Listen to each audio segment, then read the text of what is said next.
कुछ लोगों की आदत होती है कि जब भी वो 4 लोगों में बैठते हैं तो वो दूसरों की बुराई करने लगते हैं, उनमें कुछ ना कुछ कमियां निकालने लगते हैं। बट यकीन मानिए, जब आप उन 4 लोगों में से उठ के जाते हैं तो आपकी भी बुराई वही 4 लोग करना शुरू कर देते हैं। ऐसा ही होता है हमेशा, है ना?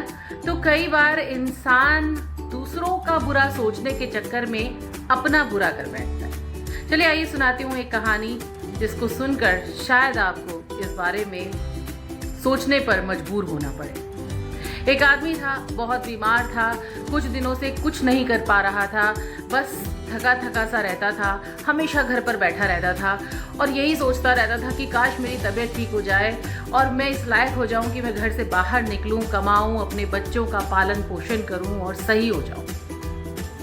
अब वो लेटा हुआ था अपने बिस्तरे पर, तभी वहाँ से एक साधु महाराज गुजरते हैं और साधु महाराज गुजरते हुए वहाँ उस घर पर रुकते हैं और कहते हैं कि कोई मुझे पानी पिलाएगा।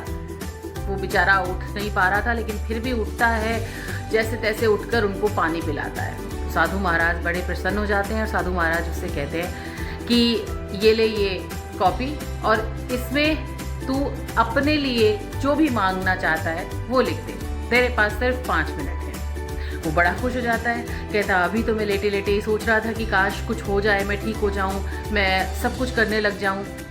अब वो खुश होकर सबसे पहले पहला पन्ना पलटता है। जब वो पहला पन्ना पलटता है तो उसमें क्या देखता है कि उसके बगल वाले शर्मा जी का नाम लिखा था और उनके लिए लिखा था कि भाई इनको तो बहुत लग्जरी कार मिलने वाली है। अब वो बिल्कुल गुस्सा हो जाता है और कहता है कि ये क्या है, इसकी तो बिल्कुल भी इस लायक नहीं है। तो उसमें उनके बारे में बुरा बुरा लिखना शुरू कर देता है।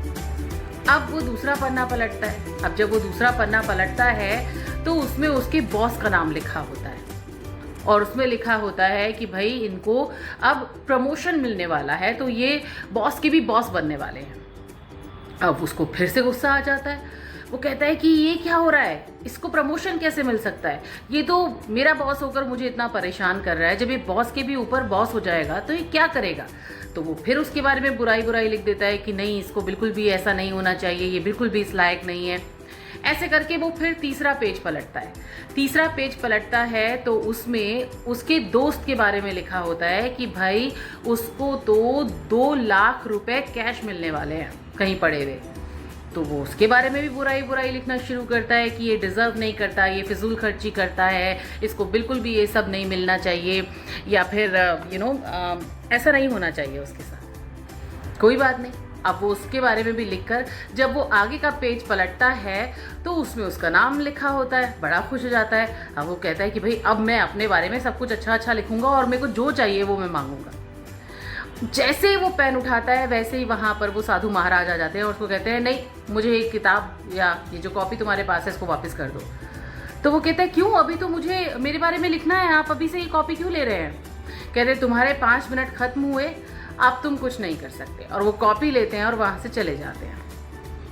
तो देखा आपने, दूसरों की बुराई करने के चक्कर में, दूसरों के बारे में बुरा बुरा सोचने के चक्कर में उसका खुद का भला होते होते रह गया। शायद वो उन लोगों के बारे में कुछ उल्टा सीधा ना लिखता, उसमें टाइम वेस्ट ना करता, तो वो अपने बारे में या अपने लिए बहुत कुछ उस कॉपी में लिखकर मांग सकता था। तो ऐसा ही होता है, जो इंसान दूसरों के लिए गड्ढा खोदता है, दूसरों की बुराइयां करता है, उसका खुद का भी कभी भला नहीं होता। अगर अच्छी लगी है आपको ये कहानी तो मेरा चैनल लव यू जिंदगी, इसको सब्सक्राइब ज़रूर करिएगा, थम्स अप ज़रूर दीजिएगा और साथ ही साथ कमेंट करके ज़रूर बताइएगा।